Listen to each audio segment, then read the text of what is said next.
Untuk mengulas gelombang anti Prancis yang meluas di berbagai negara, sudah bergabung bersama kami juru bicara Kementerian Luar Negeri Republik Indonesia Teguh Faizasyah, pengamat politik internasional Arya Sandiyuda, dan juga Wakil Ketua Komisi Dakwah MUI Fahmi Salim. Assalamualaikum, selamat sore Bapak-Bapak. Waalaikumsalam, selamat sore. Baik, saya ke Pak Teguh Faizasyah terlebih dahulu. Pak, ini desakan agar pemerintah Indonesia mengambil sikap tegas begitu atas pernyataan Presiden Prancis ini terus mengemuka. Sejauh ini apa yang sudah dilakukan oleh pemerintah dalam hal ini Kementerian Luar Negeri? Sikap tegas yang disampaikan pemerintah diantaranya melalui pemanggilan Duta Besar Prancis di Jakarta, dan pada saat bersamaan Duta Besar kita di Paris juga menyampaikan note verbal yang menyampaikan posisi prinsip Indonesia yang mengecam pernyataan Presiden Prancis yang menghina agama Islam. Jadi dari sisi penyampaian posisi sudah sangat tegas baik di tanah air, di Jakarta maupun di Paris. MUI juga meminta begitu Duta Besar Prancis untuk Indonesia dipanggil Pak untuk dikonfirmasi begitu. Apa sudah dilakukan pemanggilan Pak? Pemanggilan sudah, sebenarnya keputusan untuk memanggil dilakukan setelah kita mendapatkan informasi yang lebih utuh atas fakta di lapangan. Jadi beberapa waktu sebelumnya kita melihat perkembangan isu penistaan terhadap Islam terjadi di Prancis. Menteri Luar Negeri telah menugaskan Duta Besar kita untuk mengumpulkan fakta secara dan penghormatan terhadap nilai-nilai sakral keagamaan dan dalam hal ini agama Islam. Respon dari pihak Duta Besar Prancis sendiri apa Pak? Respon pada intinya dia menjelaskan kembali apa yang menjadi penyampaian dari Presiden Macron atas isu yang berkembang yang didorong oleh kejadian pembunuhan seorang pengajar di Prancis. Namun kalau kita tarik mundur, apa yang terjadi adalah terkait dengan juga isu penistaan agama. Dengan demikian, ini adalah lingkaran kekerasan yang sebab akibat terjadi. Jadi dari sisi Prancis mereka menjelaskan bahwa ini sesuatu yang di-trigger atau didorong oleh kasus pembunuhan. Tapi dari sisi pemerintah Indonesia kita telah menggarisbawahi bahwa pernyataan disebut dikeluarkan oleh Presiden Macron telah melukai perasaan umat Muslim di seluruh dunia dan tentunya termasuk di Indonesia.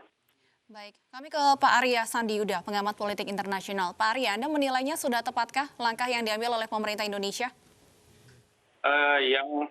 Yang kita praktekkan sebenarnya kan di Indonesia adalah sebuah praktek kenegaraan yang demokratis, menghormati multikulturalisme, terus kemudian kecenderungan demokrasi, dan memang sejalan dengan pandangan itu seharusnya memang kita akan lebih mengkritisi sikap dari Presiden Macron karena di tengah multikulturalisme, liberalisme, demokrasi yang ada di Eropa, tentunya apa yang dilakukan oleh Presiden Macron itu dinilai sebagai satu praktek sekularisme asertif.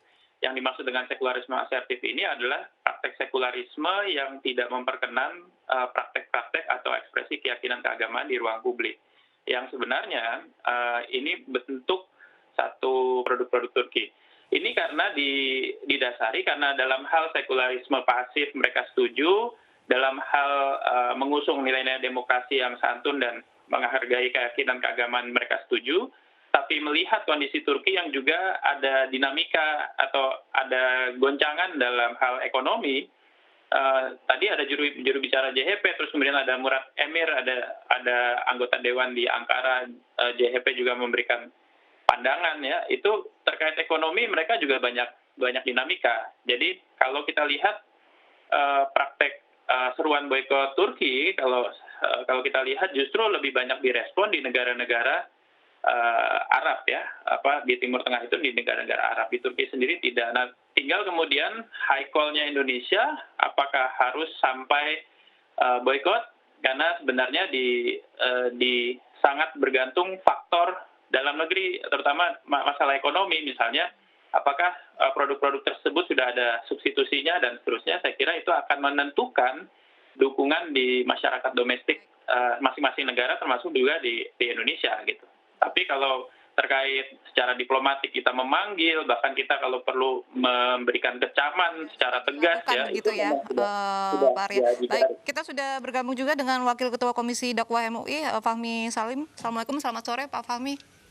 Waalaikumsalam warahmatullahi Ya, wabarakatuh. Pak Fahmi, langkah apa begitu yang sebenarnya ingin begitu MUI dapatkan dari pemerintah Indonesia terkait dengan respon dari ucapan Presiden Prancis ini? Iya, pernyataan-pernyataan Presiden Macron itu kan sangat menyakiti umat Islam sedunia. Mohon maaf ya, jangan gunakan dalih bahwa Prancis itu merespon adanya pemenggalan kepala seorang guru.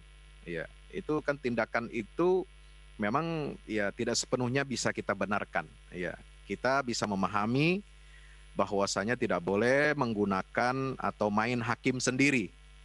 Ya, kalau tidak setuju dengan tindakan seorang guru yang mempertontonkan karikatur Nabi yang sangat melecehkan dan melukai hati murid-murid, itu kan jelas ada latar belakangnya. Jadi peristiwa Samuel Paty, insiden yang dia alami itu, ya itu kan ada sebab musababnya, ada asal usulnya. Tidak terjadi begitu saja. Kalau misalnya tindakan itu bisa dicegah, kan sebelumnya itu kan sudah diviralkan, ada video diposting di Facebook seorang wali murid ya sekolah tersebut menyatakan protes. Kalau sejak awal pemerintah Prancis, kemudian pihak sekolah, otoritas pendidikan, keamanan di sana itu sigap, ya ini tidak akan terjadi. Pemenggalan itu bisa diantisipasi dan tidak akan mengundang kemarahan massa gitu ya. Nah, tetapi itu kan tidak dilakukan dengan apa? Dengan dalih ini kebebasan berekspresi. Ini nggak benar. Ya, kebebasan berekspresi bukan untuk menghina simbol-simbol agama dunia, tokoh-tokoh agama dunia, apalagi yang sangat sakral kita hormati. Dalam Islam itu, Mbak, ya para pemirsa yang dirahmati Allah, itu bagi umat Islam ada 3 garis merah yang tidak boleh disentuh oleh siapapun. Ya, Allah, Rasul, Al-Quran. Kalau 3 ini dinista, umat Islam bisa melakukan apa saja.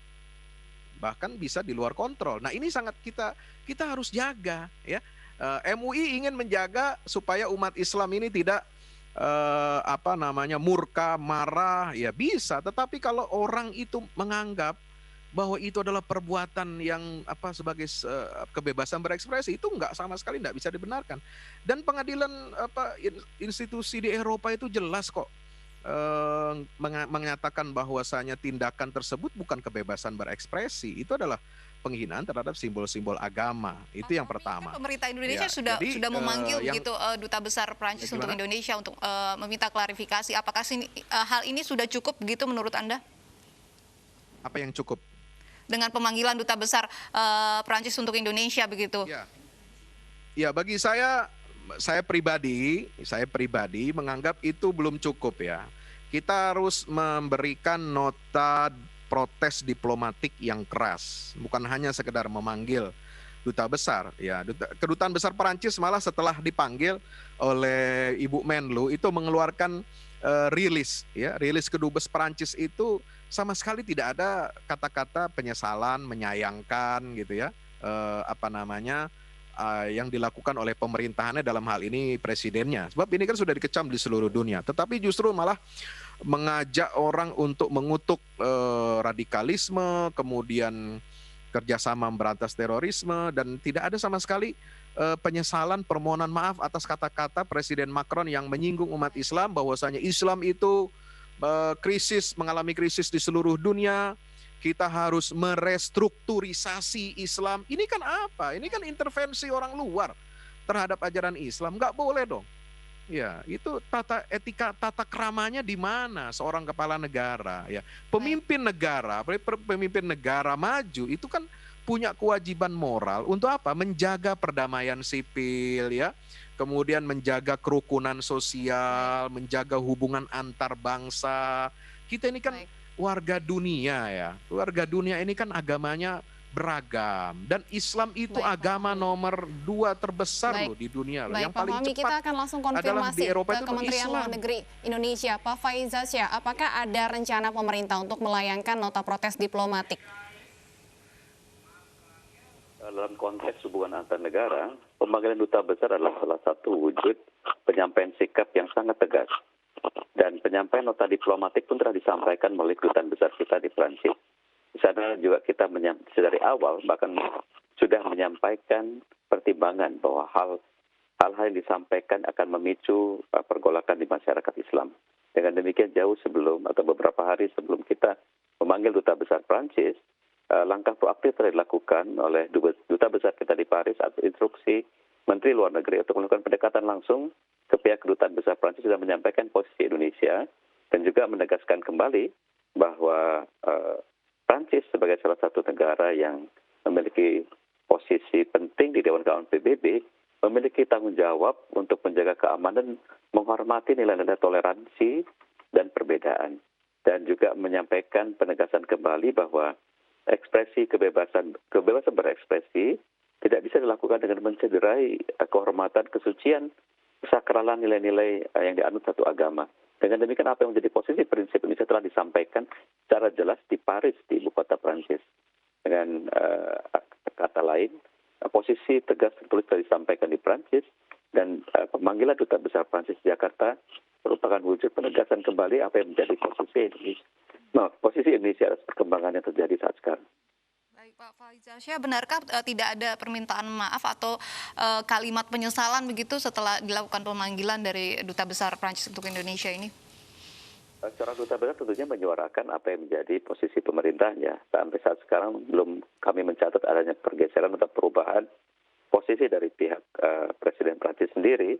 Dengan demikian saya tidak mencatat atau belum mencatat adanya satu ungkapan pernyataan yang berbeda dari pihak kedutaan besar Prancis di Jakarta. Dan hal yang sama pun juga kami monitor di berbagai belahan dunia yang lain, posisi kedutaan besar mereka juga tidak menunjukkan pergeseran. Namun dari sisi Indonesia, arti penting untuk menegaskan posisi Indonesia dan mengingatkan kembali tanggung jawab Prancis sebagai negara besar yang memiliki hak veto di PBB, negara yang memiliki sebagai negara kunci di European Union atau Uni Eropa. Di situ adalah kewajiban untuk memastikan bahwa lazim harus terus continue sampai Prancis memang harus didesak atau diingatkan secara bersama-sama agar menghentikan pola sekularisme asertifnya tadi, sekularisme yang anti, agresif, dan represif terhadap praktek dan ekspresi keyakinan keagamaan.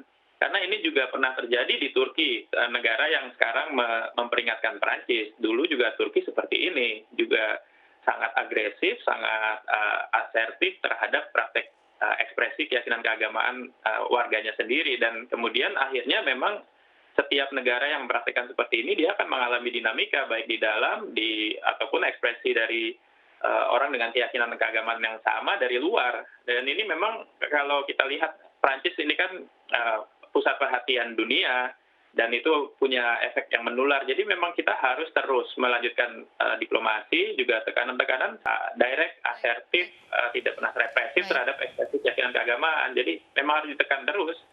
Seperti itu. Dan kalau perlu ada seruan, misalnya di MUI kan sempat ada seruan, ya kalau perlu diminta pergi duta besarnya dari Indonesia sebagai tekanan sampai dengan permohonan maaf itu disampaikan. Baik Pak Fahmi, kami langsung konfirmasi ke MUI. Tadi sudah ada sebenarnya dari Dubes Indonesia di Prancis juga sudah melayangkan protes. Apa kemudian langkah selanjutnya yang MUI masih harapkan diambil oleh pemerintah Indonesia? Ya, saya harapkan begini, karena tindakan penghinaan terhadap Islam itu dilakukan secara officially ya, presiden langsung yang memimpin tindakan yang anti-Islam ini, Islamofobia ini, maka sudah selayaknya Presiden Republik Indonesia yang juga bicara langsung di depan publik Indonesia dan juga publik dunia. Kita ini negara mayoritas Muslim terbesar di dunia, Mbak.